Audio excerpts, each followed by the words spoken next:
හැමෝටම සුබ දවසක්. අද අපි කතා කරන්නේ ඕනම ජාතියක Wi-Fi කැමරා DVR එකට හෝ NVR වලට ස්ථාපනය කළ හැකිද කියන මෙන්න මේ මාතෘකාව. අපේ YouTube channel එකේ විශාල පිරිසක් මේ ගැන අපෙන් ප්‍රශ්න අහලා තිබුණා. ඒට අමතරව මගේ WhatsApp එකට විශාල මැසේජ් ප්‍රමාණයක් ඇවිල්ලා තිබුණා. ඉතින් එතනදී මම එයාලා මිලදී ගත් කැමරාවේ ෆොටෝ එකක් මට එවන්න කියලා කිව්වා. ඊට පස්සේ එයාලා එව්වා. එතනදී මම ඒ කැමරා DVR එකට හෝ NVR එකට හයි කරන්න පුළුවන්ද බැරිද කියලා මම එයාලට පැහැදිලි කරා. නමුත් ඔයාටම පුළුවන් ඔයා ගත්ත කැමරාව DVR එකට හෝ NVR එකට සම්බන්ධ කරන්න පුළුවන්ද කියලා බලන්න. ඉතින් ඒකට මම අද කතා කරන දේවල් ටික අනිවාර්යයෙන්ම දැනගන්න ඕන වෙනවා. අපි එහෙනම් බලමු මොනවද මේ දේවල් ටික කියලා. පළවෙනි එක තමයි IP කැමරා ප්‍රධාන වර්ගීකරණයන් හතරකට අපිට බෙදන්න පුළුවන්. ඒ හතර තමයි පළවෙනි එක DVR වලට සහ NVR වලට හයි කරන්න පුළුවන්. මෙන්න මේ කැමරා. ඒ විතරක් නෙමෙයි PC software හරහා මේ කැමරා view කරන්නත් පුළුවන්. control කරන්නත් පුළුවන්. ඒට අමතරව ෆෝන් ඇප් එකක් හරහා මේ කැමරා view කරන්න පුළුවන්. ඒට අමතරව වෙබ් බ්‍රවුසර් එකක් හරහා කම්පියුටරේ software එකක් භාවිත නොකර වෙබ් බ්‍රවුසර් එකකින් අපිට IP කැමරා view කරන්න පුළුවන්. මෙන්න මේ විශේෂාංග සෙට් එකම හම්බෙන කැමරා ටිකක් තියෙනවා. ඒ කැමරාවෙන් DVR NVR එක තුලින් මේ කැමරා view කරන්න පුළුවන්. කම්පියුටර් software එකක් පාවිච්චි කරලා මේ කැමරා view කරන්න පුළුවන්. දුරකථනයේ මොබයිල් ෆෝන් එකේ ඇප් එකක් යූස් කරලා මේ කැමරා view කරන්න පුළුවන්. ඒ වගේම PC එකේ ෆෝන් එකේ වෙබ් බ්‍රවුසර් එක පාවිච්චි කරලා මේ කැමරා view කරන්න පුළුවන්. ඉතින් මේක ගොඩක් වෙලාවට හොඳයි නේද? පහසුකම් ගොඩක් දීලා තියෙනවා. එක එක devices වලින් ඇඩ් වෙලා බලන්න පුළුවන්. දෙවෙනි එක තමයි මේ කැමරා කාණ්ඩේ බලන්න පුළුවන් DVR වලින් NVR වලින්. ඒට අමතරව වෙබ් බ්‍රවුසර් එකකින් බලන්න පුළුවන්. ෆෝන් එකකින් බලන්න බෑ. ඒ වගේම තමයි PC එකේ software එකකින් බලන්නත් හැකියාවක් නැහැ. ෆෝන් එකේ ඇප් එකකින් බලන්න හැකියාවකුත් නැහැ. ෆෝන් එකේ වෙබ් බ්‍රවුසරෙන් බලන්න පුළුවන්. ඊගාව කාණ්ඩේ තමයි PC එකේ software එකකින් බලන්න පුළුවන්, control කරන්න පුළුවන්. ඒ වගේම ෆෝන් එකේ ඇප් එකකින් control කරන්න පුළුවන්. එච්චරයි. මෙන්න මේ ටිකට විතරයි අවසර ලබා දෙන්නේ. හතරවෙනි කාණ්ඩේ තමයි පෞද්ගලික network එකක් තුල පමණක් මේ මම උඩින් කතා කරපු 1 2 3 network එකකින් සහ internet එකෙන් දෙකෙන්ම use කරන්න පුළුවන්. අපි දන්නවා network එකක් කියලා කියන්නේ පෞද්ගලිකයි. router එකේ තියෙනවා ඒකට අදාළව සම්බන්ධ වෙලා තියෙන network එක. එතකොට ඉන්ටර්නෙට් එක කියලා කියන්නේ router එකේ තියෙන network එක. ඒට අමතරව ඉන්ටර්නෙට් එකත් පාවිච්චි කරනවා. ඒකට තමයි අපි කියන්නේ publish කියලා. එතකොට අපි පෞද්ගලික කියලා කියන්නේ network එකට. ඉතින් කැමරා වර්ගීකරණයක් තියෙනවා. මේකට අදාළ කැමරාස් ඔයාලට මිලදී ගන්න පුළුවන්. ඒ කැමරා වල පුළුවන් network එක තුල පමණයි. ඉතින් ඒ විදිහට කැමරාත් තියෙනවා. ඒවට සපෝට් කරන DVR උත් තියෙනවා. NVR උත් තියෙනවා. හරි.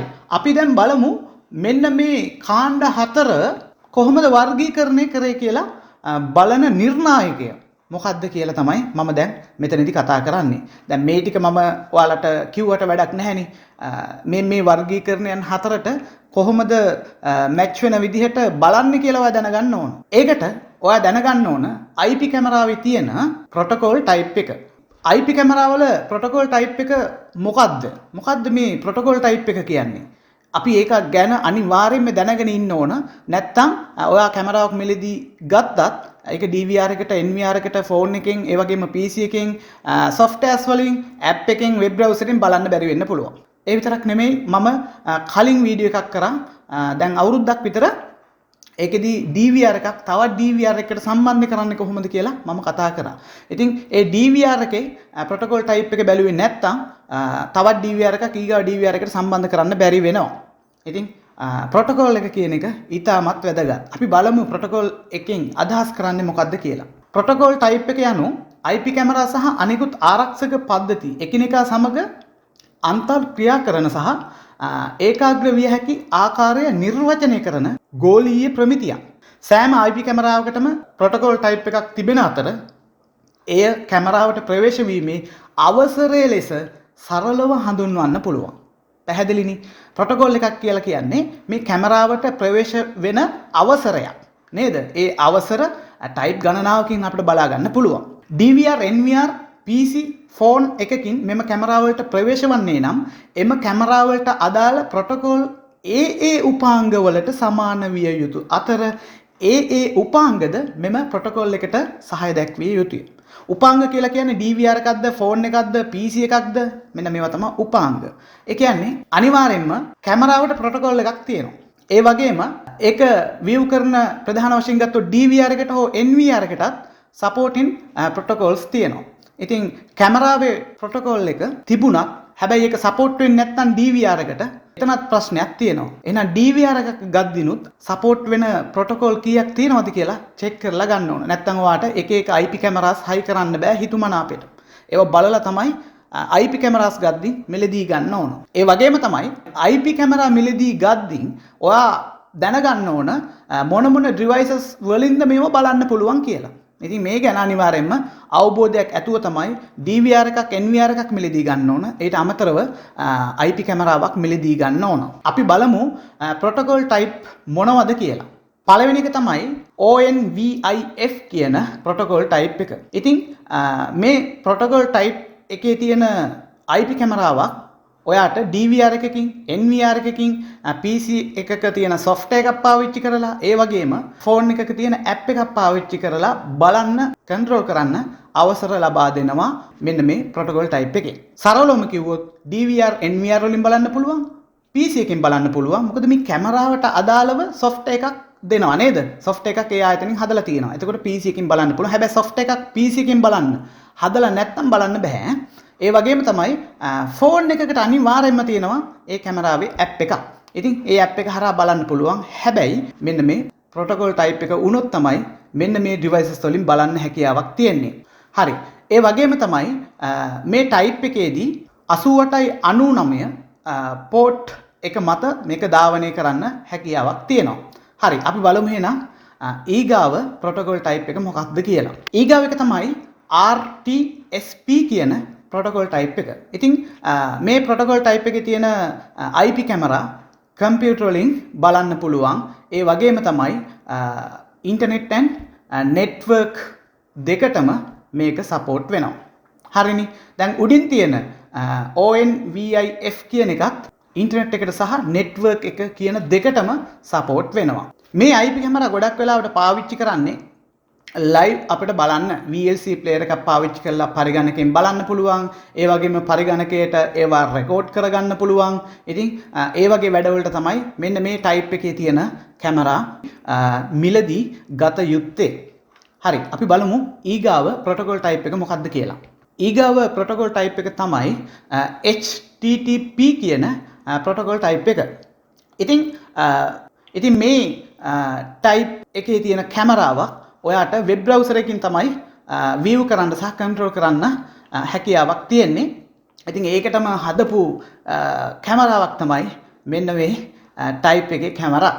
ඒ වගේම තමයි NETIP කියන protocol type cam එක. ඉතින් මේ කැමරා network සහ internet කියන ජාල දෙකේම පාවිච්චි කරන්න බෑ. මේ කැමරා ඔයා හයි කරලා තියෙනවා නම් ඒ කැමරාවට ඩිරෙක්ට් අපට ඇඩ් වෙන්න පුළුවන් එකම නෙට්වර්ක් එකක සිට පමණයි. හැබැයි අපි ඉන්ටර්නෙට් එකට සම්බන්ධ වෙන්නේ නැති නිසා ගෙදරින් එළිය ඒ වගේම වෙන රටක ඉඳලා මේ කැමරා බලන්න සහ ඒ වගේම කන්ට්‍රෝල් කරන්න හැකියාවක් නැහැ. හැබැයි මේ කැමරා කන්ට්‍රෝල් කරන්න පුළුවන්. අපි හිතමුකෝ මේ ටයිප් එකේ තියෙන DVR එකක තියෙන කැමරාවක් view කරනවා කියලා. එතකොට ඒ කැමරාව කන්ට්‍රෝල් කරන්න බෑ. නමුත් DVR එක කන්ට්‍රෝල් කරන්න පුළුවන් අපට.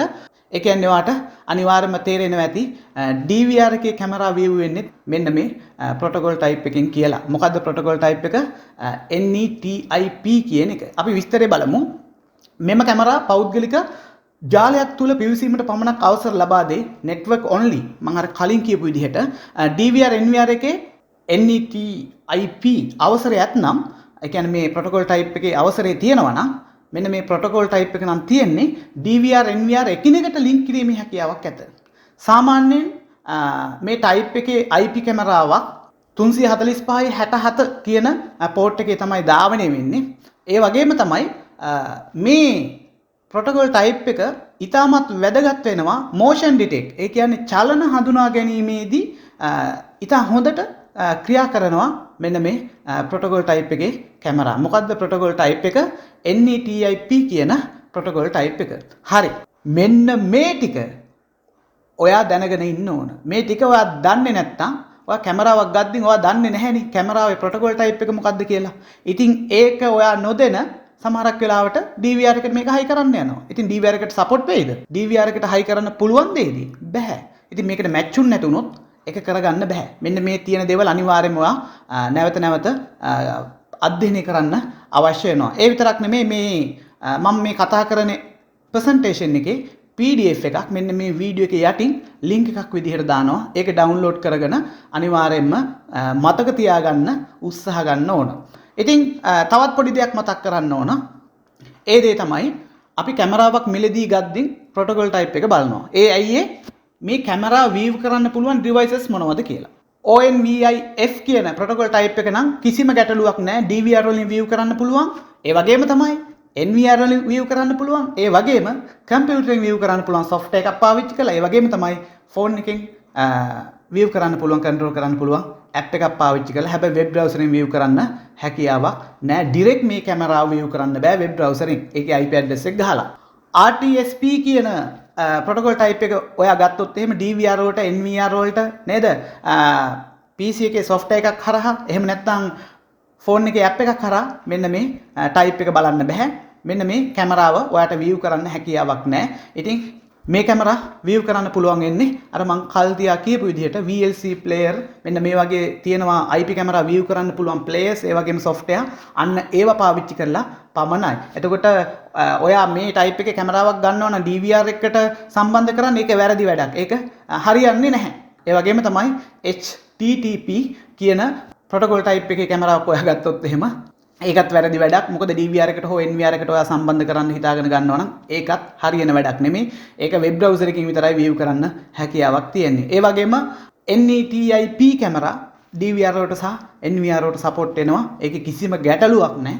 හැබැයි DVR එකත් බලන්න ඕන මෙන්න මේ protocol type එකට වැඩ කරනවද කියලා. හරි. එහෙනම් මම හිතනවා මෙතනින් පස්සේ ඔයාට කිසිම ගැටලුවක් වෙන්නේ නැති වෙයි. IP කැමරාවක් තමන්ගේ DVR එකට සම්බන්ධ කරන්න මිලදී ගද්දී ඇති වෙන ප්‍රශ්න ගැටලු මෙන්න මෙතනින් ඉවර වෙනවා. ඒ වගේම තමයි මම හිතනවා මේ වීඩියෝ එක බැලුවන් පස්සේ නැවත මගෙන් මේ ගැන ප්‍රශ්න අහන්න නැති වෙයි. මොකද හොඳ දැනුමක් මේ වීඩියෝ එකකින් ඔයාට ලැබිලා තියෙන නිසා. හරි. ඉතින් මේ වගේ හොඳ වීඩියෝස් ඔයා ගාවටම ගෙන්න ගන්න අනිවාර්යෙන් අපව subscribe කරන්න අමතක කරන්න එපා. ඒ වගේම තමයි CCTV කැමරා නොදන්න ඔබ වෙනුවෙන් අපි මේ වීඩියෝස් කරනවා වගේම ඔබටත් පුළුවන් නොදන්න අනිත් කට්ටියට මේ වීඩියෝ ෂෙයා කරලා අපේ මේ ප්‍රජා සත්කාරයට සම්බන්ධ වෙන්න. ඒ විතරක් නෙමෙයි වීඩියෝ එක හොඳ නම් ලයික් කරන්න, ප්‍රශ්න ගැටලු තියෙනවා නම් පල්ලෙහින් කමෙන්ට් එකක් දාන්න. ඒ වගේම කමෙන්ට් එකක් දැම්මට රිප්ලයි එකක් නැත්නම් WhatsApp නම්බරේ තියෙනවා. ඒකට voice message එකක් හෝ text message එකක් දාලා ප්‍රශ්න ඉදිරිපත් කරන්න. පුළුවන් සෑම වෙලාවකම ඔයාලට මම උදව් කරන්න සූදානම්. හරි. ඔයාලා ඔක්කොටම එහෙනම් සුබ දවසක්. ආයුබෝවන්.